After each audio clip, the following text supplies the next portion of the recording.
যদি কারোর ডায়াবেটিস থাকে তাহলে তার শরীরে নানা জায়গাতে ক্ষত হতে পারে। সেই ক্ষতগুলো সাধারণ ক্ষতের তুলনায় এটা আপনি কি করে বুঝবেন যে এটা ডায়াবেটিকের ক্ষত? এটা একটা গুরুত্বপূর্ণ প্রশ্ন। স্বাভাবিক ক্ষততে আপনি বুঝতে পারবেন কি কারণে হতে পারে। আপনি কোনো কারণে যদি আঘাতপ্রাপ্ত হন, আপনার যদি আগুনে পুড়ে যায়, এরকম কিছু হলে নরমাল ক্ষত হতে পারে। কিন্তু ডায়াবেটিস যদি আপনার বেশি থাকে তাহলে আপনি বুঝতেই পারবেন না। অল অন এ সাডেন আপনি খেয়াল করবেন যে আপনার পায়ের ২ আঙুলের ফাঁকে ছোট্ট একটা ফুলে গেছে। সেখান থেকে কিছুদিন পরে পুঁজ বেরোচ্ছে। সেটা আবার আস্তে, আস্তে উপরের দিকে উঠে যাচ্ছে। আপনি চিকিৎসা নিচ্ছেন, সেটা কমছে না।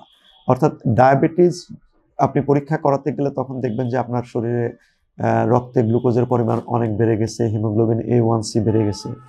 তো স্বাভাবিক ক্ষত যেটা, তার তুলনায় পার্থক্যটা হচ্ছে এটা আপনি অনেক ক্ষেত্রেই বুঝবেন না। হঠাৎ করে কোনো একটা জায়গাতে ছোট্ট একটা অংশ ফুলে যেতে পারে, পুঁজ হতে পারে। তার থেকে আস্তে, আস্তে এটা খুব দ্রুত বৃদ্ধি পেতে পারে।